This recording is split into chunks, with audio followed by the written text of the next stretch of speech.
Bonjour tout le monde, je viens de finir mes premiers tests avec les nouveaux drivers Srixon et je voudrais partager ces résultats avec vous. Donc on y va!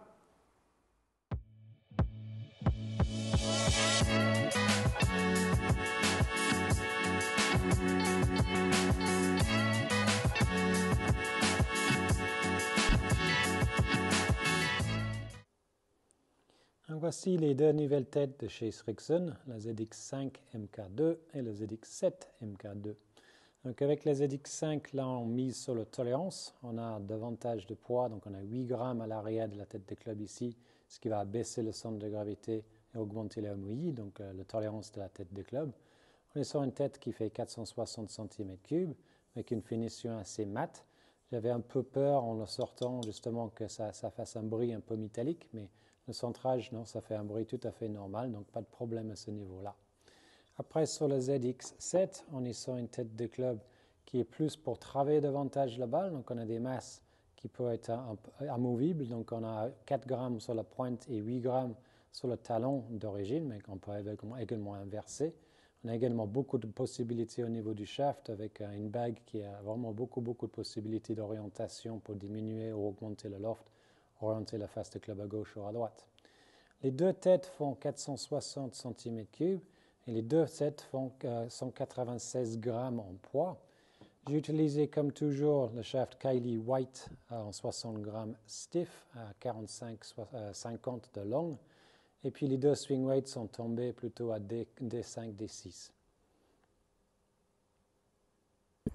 Donc voici les résultats de ce test avec les nouveaux drivers Srixon, donc la ZX5 MK2 et la ZX7 MK2. Il y a également une autre tête chez Srixon, donc le ZX5 LS, que je vais essayer dans une autre vidéo. Donc première chose, donc, on peut voir que les vitesses de balle sont assez similaires entre ces deux drivers. Donc des décollages un tout petit peu plus hautes avec la ZX5. Donc ça, c'est notamment dû au centre de gravité qui est un petit peu plus basse et un peu reculé. Donc on a une masse à l'arrière de la tête sur la ZX5. Sur la ZX7, on a les masses plutôt sur les deux côtés, donc talon pointe, mais un peu plus proche de la face. Donc du coup, ce qui va se passer, c'est un angle de décollage un peu plus haut et un peu plus de spin avec les ZX5 que le ZX7. Après, d'un point de vue dispersion, j'avais moins de dispersion avec la ZX5 de nouveau, donc encore dû à cette stabilité de masse, donc la masse à l'arrière de tête qui stabilise cette tête de club, donc moins de dispersion que la ZX7 en vert, mais un peu moins de distance. Donc c'est toujours un peu cette compromis. Donc un peu de tolérance, un peu plus de tolérance de façon générale, on a un peu moins de distance. Donc ça, c'est ce qui s'est passé ici, donc avec la ZX7.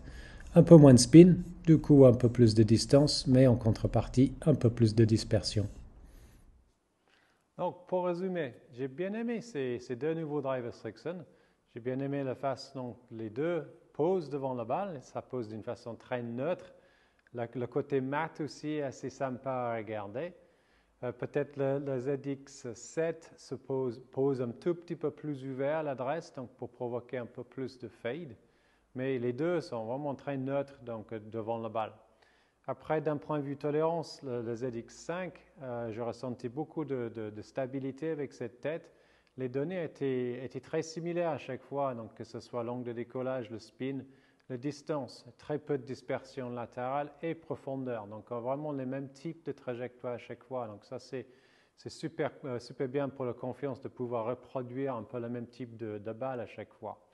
Le ZX7 va certainement plus plaire aux joueurs qui ont envie de travailler davantage la balle. On peut également changer un peu les poids. Non, je n'ai pas trop changé, je n'ai pas changé les poids du tout d'ailleurs, pardon. Donc, on peut changer carrément la trajectoire latérale avec ces deux poids, donc le 4 et le 8 grammes, en les alternant. Mais la tête des clubs semble être un peu plus maniable. Donc, si on veut travailler la balle de gauche à droite à gauche, ça semble être un peu plus simple de faire ça avec le ZX7 que le 5. Mais les deux drivers très sympas. Le ZX7, j'ai senti peut-être un peu plus de puissance au niveau de la frappe de balle, un peu plus de lourdeur. Pourtant, les deux têtes ont exactement le même poids, mais juste le fait que le centre de gravité soit un peu plus proche de la face sur le ZX7, peut-être cette sensation un peu plus de masse derrière la balle à l'impact. J'ai hâte aussi d'essayer la troisième tête qui va arriver chez eux, donc ce qui est la ZX5 Low Spin. Je pense que ça peut être intéressant si on est à la recherche davantage de distance, pas forcément de tolérance, mais en tout cas de distance. Donc ça, ce serait pour une future vidéo.